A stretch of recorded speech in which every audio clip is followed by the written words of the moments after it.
Good morning student. मैं Renu Dhetarwal, assistant professor of chemistry at government Bangar college Didwana.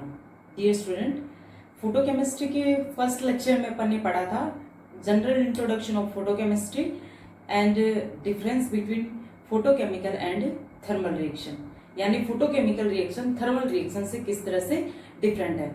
Photo chemistry के second lecture में यानी आज के लेक्चर में अपन पढ़ने जा रहे हैं लॉज ऑफ फोटो केमिस्ट्री के बारे में, फोटो केमिस्ट्री के नियमों के बारे में। तो फोटो केमिस्ट्री का फर्स्ट लॉ है ग्रोथस Draper law.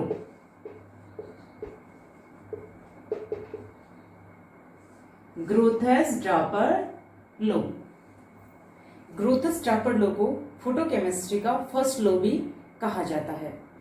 Grotthuss Draper law के अकॉर्डिंग किसी प्रकाश रासायनिक अभिक्रिया में सबस्ट्रेट द्वारा जिन लाइट रेडिएशन का अब्जॉर्प्शन किया जाता है वो ही लाइट रेडिएशन यानी कि अब्जॉर्ब लाइट रेडिएशन ही फोटोकेमिकल चेंज के लिए रिस्पॉन्सिबल होती हैं। जो लाइट रेडिएशन सबस्ट्रेट द्वारा रिफ्लेक्ट हो गई या फिर कह सकते हैं सबस्ट्रेट से ट्रांसमिटेड हो गई, वो लाइट रेडिएशन फोटोकेमिकल चेंज के लिए रिस्पॉन्सिबल नहीं होती। ये था ग्रोथस ड्रापर लॉ, यानी ग्रोथस ड्रापर लॉ के अकॉर्डिंग क्या कहा गया, किसी प्रकाश रासायनिक अभिक्रिया में सबस्ट्रेट द्वारा जिन लाइट रेडिएशन का अब्जॉर्प्शन किया जाता है वो अब्जॉर्ब लाइट रेडिएशन ही फोटोकेमिकल चेंज के लिए रिस्पॉन्सिबल होती हैं। जो लाइट रेडिएशन सबस्ट्रेट द्वारा रिफ्लेक्ट हो गई या सबस्ट्रेट में से ट्रांसमिट हो गई वो लाइट रेडिएशन फोटोकेमिकल चेंज के लिए रिस्पॉन्सिबल नहीं होती। तो इस लॉ की लिमिटेशन क्या थी? लिमिटेशन देखिए, ग्रोथस ड्रापर लॉ में ओनली लाइट के अब्जॉर्प्शन के बारे में ही बताया गया। ये नहीं बताया गया कि लाइट के अब्जॉर्प्शन से कितने मॉलिक्यूल का एक्टिवेशन होगा। यानी कि अपन कह सकते हैं ये जो लॉ था ओनली क्वालिटेटिव था, या फिर ये कह सकते हैं कि ग्रोथस ड्रापर लॉ के according only primary photochemical process को ही एक्सप्लेन कर सकते हैं, सेकेंडरी फोटोकेमिकल प्रोसेस को एक्सप्लेन नहीं कर सकते। ये इसकी लिमिटेशंस थी। फोटोकेमिस्ट्री का सेकेंड लॉ है Stark Einstein law. Second law क्या है? स्टार्क आइंस्टीन लॉ या फिर photochemical equivalence law. Photo chemical equivalence law, Stark Einstein law या फोटोकेमिकल इक्विवेलेंस लॉ। यानी first law Grotthuss Draper law था जिसे फोटोकेमिस्ट्री का फर्स्ट लॉ भी कहा गया। इसके अलावा ग्रोथस ड्रापर लॉ को फोटोकेमिकल एक्टिवेशन लॉ भी कहा गया। फोटोकेमिस्ट्री का सेकंड लॉ क्या था? स्टार्क आइंस्टीन लॉ या फिर फोटोकेमिकल इक्विवेलेंस लॉ। ये लॉ क्या था?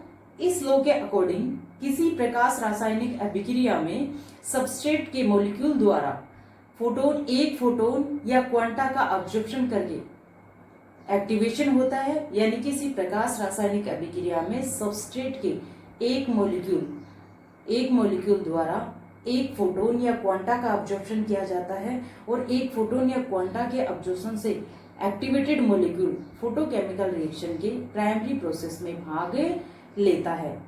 यानी इस लॉ के अकॉर्डिंग सबस्ट्रेट का एक मॉलिक्यूल एक ही क्वांटा या फोटोन का अब्जॉर्प्शन करता है।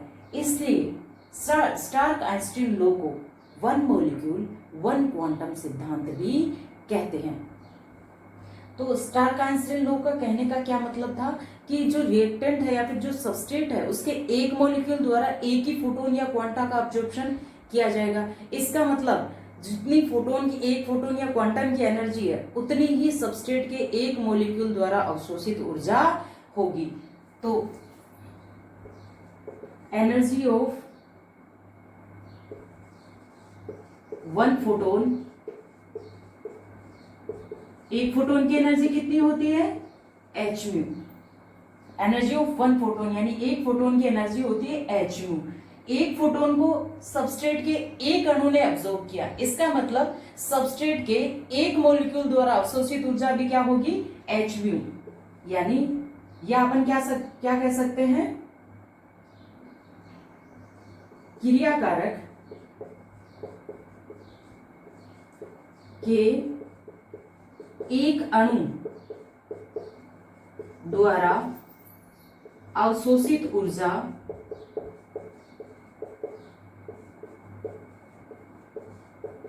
क्या होगी, एच में होगी, क्योंकि क्रियाकारक का एक अणु एक फोटोन या एक क्वांटम का ही ऑब्जर्वेशन करता है, इसलिए क्रियाकारक के एक अणु द्वारा अवशोषित ऊर्जा का मान क्या होगा, एच में।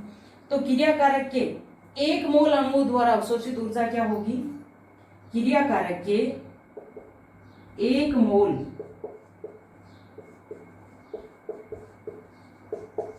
अणुओं द्वारा अवशोषित ऊर्जा क्या होगी, क्रियाकारक के एक मोल अणुओं द्वारा अवशोषित ऊर्जा Na इंटू एच म्यू। यहां Na क्या है, यहां Na है आवोगाद्रो संख्या।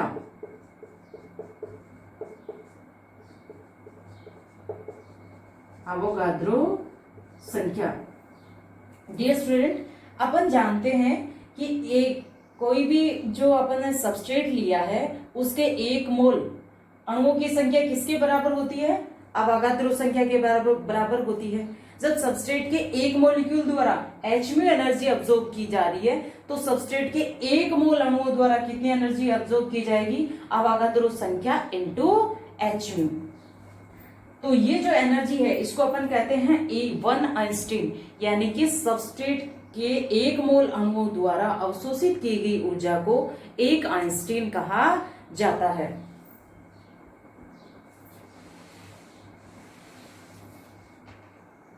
यानी मैं क्या कहूंगी, E इक्वल टू क्या होगा, Na into H into mu.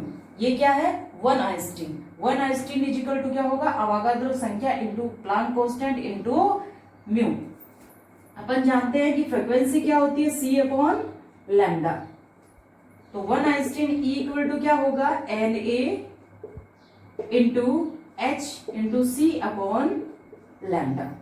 ये एनर्जी किसके बराबर होती है, वन आइंस्टीन के बराबर। यानी सबस्ट्रेट के एक मोल अणुओं द्वारा अवशोषित की गई ऊर्जा यानी वन आइंस्टीन किसके बराबर होगी, Na into H into C upon lambda. ये स्टार्क आइंस्टीन लॉ ने बताया था। इसके अलावा अपन मान लेते हैं कि सबस्ट्रेट के अंदर n मोल ऑफ मॉलिक्यूल्स हैं, यानी कि सबस्ट्रेट के टोटल मोल कितने हैं, सबस्ट्रेट मॉलिक्यूल कितने हैं, n मोल हैं। तो सबस्ट्रेट मॉलिक्यूल द्वारा टोटल एनर्जी ET अब्सॉर्ब की जा रही है। मान लीजिए जो n मोल है सबस्ट्रेट के, उनके द्वारा टोटल अब्सॉर्ब्ड एनर्जी कितनी है, ET है। और सबस्ट्रेट के एक मोल अणुओं द्वारा अब्सॉर्ब्ड एनर्जी कितनी है, EE, यानी एक आइंस्टीन है। तो नंबर ऑफ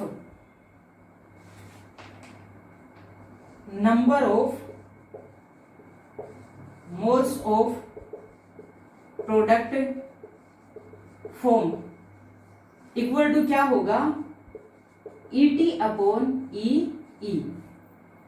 ET मतलब सबस्ट्रेट के टोटल अणुओं द्वारा अब्सॉर्ब की गई कुल ऊर्जा डिवाइडेड बाय सबस्ट्रेट के एक मोल अणुओं द्वारा अब्सॉर्ब की गई ऊर्जा। इससे क्या आ जाएगा, प्रोडक्ट के मोल हमें मिल जाएंगे। तो ET क्या है, EE क्या है, Na इंटू एच इंटू सी ऊपर लैम्डा।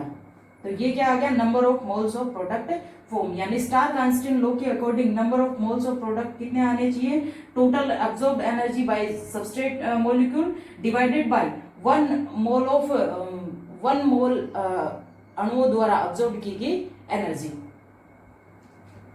ये था Stark Einstein law.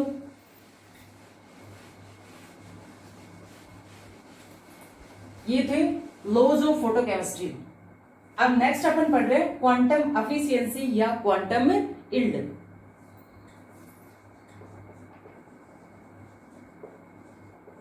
Quantum efficiency या क्वांटम यील्ड।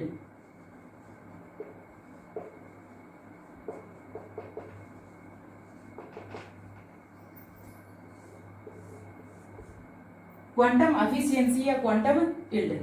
क्वांटम एफिशिएंसी क्या होती है? क्वांटम एफिशिएंसी का मतलब होता है किसी प्रकाश रासायनिक अभिक्रिया में जो लाइट रेडिएशन है, या फिर कह सकते हैं जो अब्जॉर्ब्ड फोटोन है, उनके रिस्पेक्ट में प्रोडक्ट का कितना फॉर्मेशन हुआ है, यानी प्रोडक्ट की कितने मॉलिक्यूल का फॉर्मेशन हुआ है, उसे अपन क्या कहते हैं? क्वांटम एफिशिएंसी या क्वांटम यील्ड। यानी एज ए डेफिनेशन अपन इसे डिफाइन करें तो क्या कहेंगे? किसी प्रकाश रासायनिक अभिक्रिया में दिए गए समय में बनने वाले प्रोडक्ट मॉलिक्यूल की संख्या और उसी समय में अवशोषित किए गए फोटोन या क्वांटम की संख्या का अनुपात क्या कहलाता है? क्वांटम एफिशिएंसी या क्वांटम यील्ड कहलाता है। क्वांटम एफिशिएंसी या क्वांटम यील्ड को अपन फाई से डिनोट करते हैं। तो फाई इजिकल टू अपन क्या लिखेंगे? फाई इजिकल टू लिखेंगे दिए गए समय में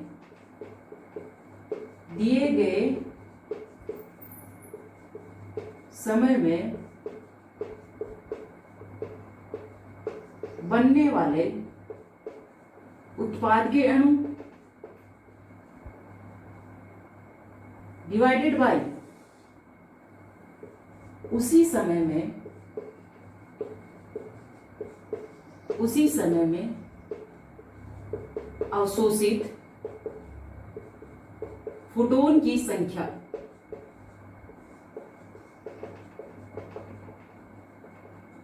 फोटोन की संख्या, या फिर इसको अदर वे में भी लिख सकते हैं। यहां जैसे बनने वाले उत्पाद के अणु लिए, अणु की टोटल संख्या लिए, इसे अपन मोल के सेंस में भी लिख सकते हैं। यानी क्या लिखेंगे? अपन लिख सकते हैं दिए गए समय में बनने वाले उत्पाद के मोल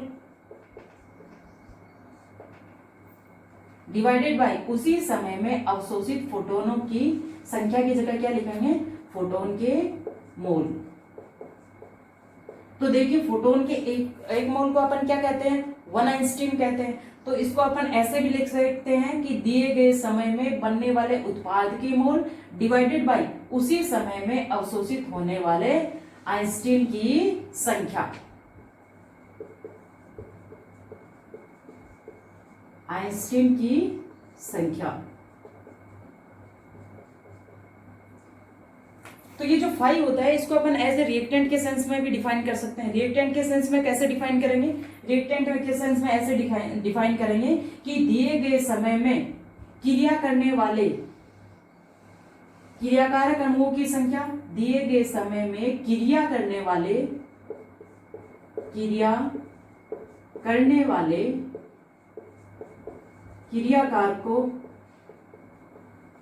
क्रियाकारक अणुओं की संख्या उसी डिवाइडेड बाय, देखिए ऊपर मैंने क्रियाकारक के अणुओं की संख्या ली है, तो आप नीचे क्या लेंगे? अवशोषित होने वाले फोटॉन्स की या क्वांटम की संख्या। आइंस्टीन को नहीं लेंगे क्योंकि आइंस्टीन किसको बताता है? 1 मोल्स को डिफाइन करता है। लेकिन यहाँ पे अपन क्या ले रहे हैं? मोल नहीं ले रहे हैं, अणुओं की संख्या ले रहे हैं। तो अपन क्या कहेंगे कि उसी समय में अवशोषित होने वाले फोटॉन्स की संख्या, अवशोषित फोटोन या क्वांटम की संख्या, फोटोन या क्वांटा की संख्या। ये इस तरह से अपन रिएक्टेंट के सेंस में इसको फाई को डिफाइन कर सकते हैं। यानी अपन यहाँ अणुओं की संख्या ले रखी है, इसको मोलों के रूप में ले सकते हैं। दिए गए समय में क्रिया करने वाले क्रियाकारक अणुओं की संख्या की जगह अपन क्या लिख सकते हैं? क्रियाकारक अणुओं के मोलों की संख्या, और डिवाइडेड बाय क्या लिखेंगे? उसी समय में अवशोषित होने वाले आइंस्टीन की संख्या। अगर आपने ऊपर क्रियाकारक या उत्पाद के मोल ले रखे हैं तो नीचे भी अपन क्या करेंगे? जो अवशोषित फोटोन या फिर कह सकते हैं कि जो क्वांटा है उनके क्या लेंगे? मोल लेंगे। अगर आपने ऊपर क्रियाकारक या उत्पाद के अणुओं की संख्या ले रखी है तो अपन जो डिवाइडेड बाय क्या करेंगे? उसी समय में अवशोषित होने वाले फोटोनों या क्वांटम की संख्या। ठीक है, तो ये होता है क्वांटम एफिशिएंसी या क्वांटम यील्ड। यानी क्वांटम एफिशिएंसी या क्वांटम यील्ड का कुल मिला के ये मतलब होता है कि किसी भी फोटोकेमिकल रिएक्शन में ऑब्जर्व्ड लाइट रेडिएशन, या फिर कह सकते हैं कि ऑब्जर्व्ड फोटोन्स के रिस्पेक्ट में प्रोडक्ट का कितना अमाउंट बना, प्रोडक्ट के कितने मॉलिक्यूल का फॉर्मेशन हुआ है, उसे अपन क्या कहते हैं, क्वांटम एफिशिएंसी या क्वांटम यील्ड कहते हैं, जिसको इस तरह से अपन डिफाइन कर सकते हैं। और फाई को अपन ऐसा भी देख सकते हैं, फाई इज इक्वल टू क्या लिखेंगे, रेट ऑफ फोटोकेमिकल रिएक्शन, प्रकाश रासायनिक अभिक्रिया की दर, rate of photo chemical reaction divided by intensity of absorbed light।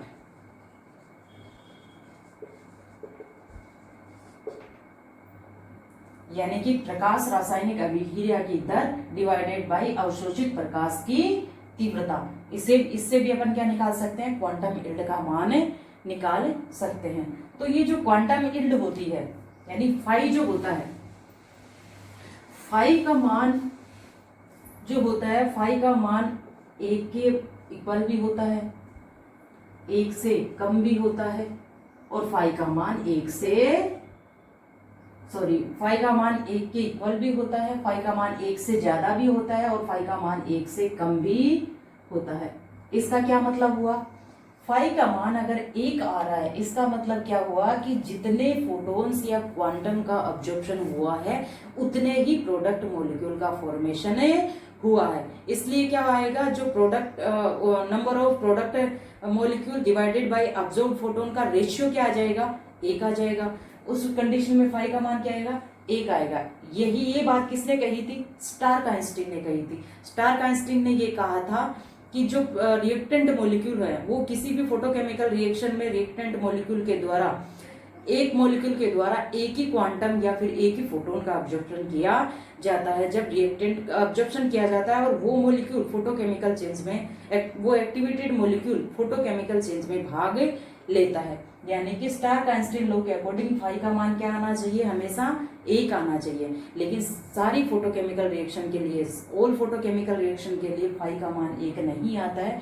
बहुत ही कम फोटोकेमिकल रिएक्शन ऐसी हैं जिनके लिए फाई का मान 1 आता है, और बाकी जो फोटोकेमिकल रिएक्शन है उनके लिए या तो फाई का मान 1 से ज्यादा आता है या फिर फाई का मान 1 से कम आता है। ये क्या थी, एक तरह से स्टारकाइंस्टीन लॉ की लिमिटेशंस थी, क्योंकि स्टारकाइंस्टीन लॉ के अकॉर्डिंग फाई का मान हमेशा 1 आना चाहिए, क्योंकि स्टारकाइंस्टीन ने ये कहा था कि फोटोकेमिकल रिएक्शन में क्रियाकारक के एक अणु द्वारा एक फोटोन का अब्जॉर्प्शन करके एक्टिवेटेड होता है, और ये एक्टिवेटेड मॉलिक्यूल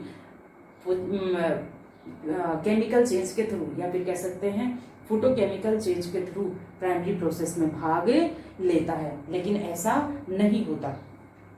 तो अब अपन बात करेंगे कि ये जो क्वांटम एफिशिएंसी है इसका मान 1 से ज्यादा क्यों आता है, और क्वांटम एफिशिएंसी का मान 1 से कम क्यों आता है। तो सबसे पहले अपन बात करते हैं कि क्वांटम एफिशिएंसी का मान 1 से ज्यादा क्यों आता है, यानी फाई इज ग्रेटर देन 1,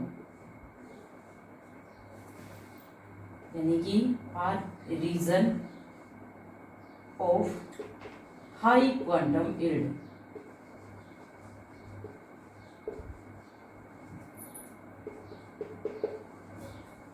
या quantum efficiency, reason of high quantum yield या reason of high quantum efficiency.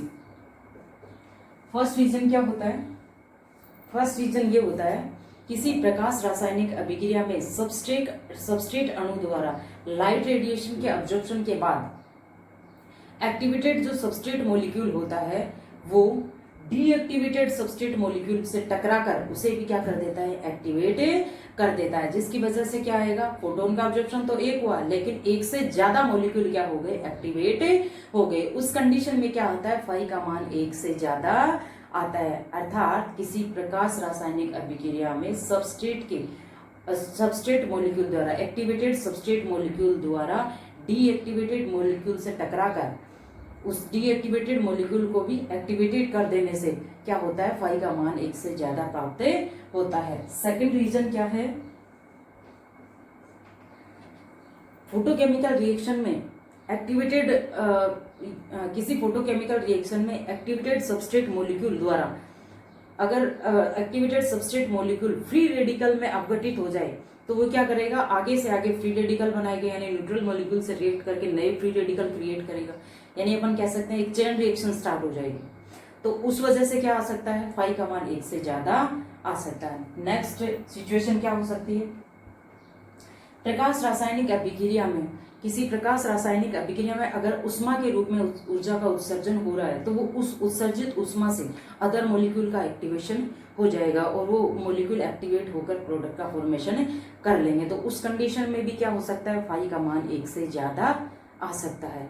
यानी अपन ने हाई क्वांटम यील्ड के 3 रीजन पढ़े, उसमें से फर्स्ट रीजन ये पढ़ा कि किसी प्रकाश रासायनिक अभिक्रिया में एक्टिवेटेड सबस्ट्रेट मॉलिक्यूल द्वारा सबस्ट्रेट मॉलिक्यूल किसी डीएक्टिवेटेड सबस्ट्रेट मॉलिक्यूल से टकराकर उस डीएक्टिवेटेड सबस्ट्रेट मॉलिक्यूल को भी एक्टिवेट कर देता है, जिसकी वजह से फाई का मान 1 से ज्यादा प्राप्त होता है। सेकंड रीजन अपन ने पढ़ा कि प्रकाश रासायनिक अभिक्रिया में जो एक्टिवेटेड सबस्ट्रेट मॉलिक्यूल है वो फ्री रेडिकल की फॉर्म में अपघटित हो जाता है और जिसकी वजह से एक श्रृंखला अभिक्रिया स्टार्ट हो जाती है, क्योंकि जो बनने वाला फ्री रेडिकल है वो नए फ्री रेडिकल जनरेट करेगा, जिससे एक चेन रिएक्शन स्टार्ट हो जाएगी और प्रोडक्ट क्या होगा, ज़्यादा मात्रा में बनेगा, यानी कि फाई का मान क्या होगा, 1 से ज़्यादा हो जाएगा। थर्ड कंडीशन अपन ने, थर्ड रीजन क्या पढ़ा, थर्ड रीजन अपन ने पढ़ा कि यदि किसी प्रकाश रासायनिक अभिक्रिया में उष्मा का उत्सर्जन हो रहा है तो वो उत्सर्जित उष्मा से जो अदर सबस्ट्रेट मॉलिक्यूल है वो एक्टिवेटेड हो जाएंगे, जिससे क्या होगा कि प्रोडक्ट का फॉर्मेशन ज्यादा होगा। उस कंडीशन में भी फाई का मान 1 से ज्यादा प्राप्त होगा। तो ये थे हाई क्वांटम यील्ड के रीजन, और अब अपन पढ़ते हैं लो क्वांटम यील्ड के रीजन, यानी फाई का मान 1 से कम क्यों आता है।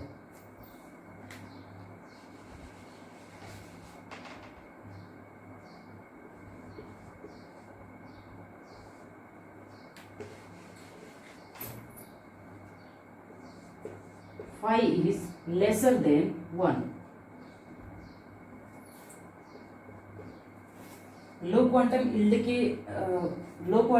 के रीजन में अपन फर्स्ट रीजन देखते हैं कि किसी प्रकाश रासायनिक अभिक्रिया में activated substrate molecule deactivated substrate molecule से टकराकर क्या हो जाएगा, डीएक्टिवेट हो जाएगा। उस कंडीशन में फाई का मान क्या होगा, 1 से कम आएगा, क्योंकि एक मॉलिक्यूल ने एक फोटोन का ऑब्जर्वेशन तो कर लिया, लेकिन वो अदर डीएक्टिवेटेड मॉलिक्यूल से टकरा कर क्या कर लिया, उसने अपने एनर्जी का लॉस कर दिया और वो खुद भी क्या हो गया, डीएक्टिवेटेड हो गया। तो उस कंडीशन में क्या आता है, फाई का मान 1 से कम आता है। सेकेंड रीजन क्या है, फोटोकेमिकल रिएक्शन में एक्टिवेटेड सबस्ट्रेट मॉलिक्यूल जो होगा वो क्या होगा, फोटोफिजिकल प्रोसेस के थ्रू, यानी कि फोटोफिजिकल प्रोसेस के थ्रू अपनी एक्साइटेड स्टेट से हीट या रेडिएशन की फॉर्म में एनर्जी का इमिशन करके ग्राउंड स्टेट में आ जाएगा। यानी कि अपन कह सकते हैं कि जो एक्टिवेटेड सबस्ट्रेट मॉलिक्यूल है वो हीट या रेडिएशन की फॉर्म में अपनी एनर्जी का इमिशन करके वापस से डीएक्टिवेटेड हो जाएगा, जिसकी वजह से क्वांटम यील्ड का मान या क्वांटम एफिशिएंसी का मान क्या आएगा, 1 से कम प्राप्त होगा। नेक्स्ट रीजन क्या है, नेक्स्ट रीजन ये हो सकता है कि फोटोकेमिकल रिएक्शन में एक्टिवेटेड जो सबस्ट्रेट मॉलिक्यूल है उसके पास इतनी सफिशिएंट एनर्जी नहीं हो कि वो प्रोडक्ट में बदल सके, यानी कि उसके पास इतनी पर्याप्त ऊर्जा नहीं हो कि वो प्रोडक्ट का फॉर्मेशन कर सके। उस कंडीशन में भी क्या होता है, फाई का मान 1 से कम प्राप्त होता है। तो ये थे लो क्वांटम यील्ड के रीजन, यानी अपन ने 3 रीजन पढ़े लो क्वांटम यील्ड के। क्या क्या पढ़ा, फर्स्ट रीजन ये पढ़ा कि किसी प्रकाश रासायनिक अभिक्रिया में जो एक्टिवेटेड सबस्ट्रेट मॉलिक्यूल है वो डीएक्टिवेटेड सबस्ट्रेट मॉलिक्यूल से टकराकर अपनी एनर्जी को खो देता है, जिसकी वजह से फाई का मान 1 से कम आता है। नेक्स्ट रीजन यानी सेकंड रीजन अपन ने क्या पढ़ा कि फोटोकेमिकल रिएक्शन में बनने वाले जो फोटोकेमिकल रिएक्शन में एक्टिवेटेड सबस्ट्रेट मॉलिक्यूल है वो हो सकता है कि फ्री रेडिकल की फॉर्म में अपघटित हो जाए, और ये फ्री रेडिकल और ये फ्री रेडिकल क्या करेंगे, अदर न्यूट्रल मॉलिक्यूल से इंटरेक्ट होकर न्यू रेडिकल क्रिएट करेंगे। इस तरह से क्या होगी, एक चेन रिएक्शन स्टार्ट हो जाएगी, जिसकी वजह से फाई का मान हमें 1 से ज़्यादा प्राप्त होगा। थर्ड अपन ने क्या पढ़ा, वो हाई क्वांटम यील्ड का रीजन था। लो क्वांटम यील्ड का रीजन, सेकेंड रीजन मैंने ये बताया था कि जब फोटोकेमिकल रिएक्शन में जो एक्टिवेटेड सबस्ट्रेट मॉलिक्यूल है, वो activated substrate molecule photophysical process के थ्रू, यानी कि हायर एनर्जी लेवल से अपनी एनर्जी का हीट या रेडिएशन की फॉर्म में इमिशन करते हुए वापस से ग्राउंड स्टेट में आ जाता है, वापस से डीएक्टिवेटेड हो जाता है। उस वजह से फाई का मान क्या आता है, 1 से कम आता है। थर्ड लो क्वांटम यील्ड का रीजन मैंने बताया था कि जब किसी सबस्ट्रेट मॉलिक्यूल द्वारा लाइट रेडिएशन का ऑब्जर्वेशन करके सबस्ट्रेट मॉलिक्यूल एक्टिवेट होता है, तो वो जो एक्टिवेटेड सबस्ट्रेट मॉलिक्यूल है उसके पास इतनी सफिशिएंट एनर्जी नहीं होती है कि वो प्रोडक्ट का फॉर्मेशन कर सके। तो ये थे लो क्वांटम यील्ड के रीजन। Thank you.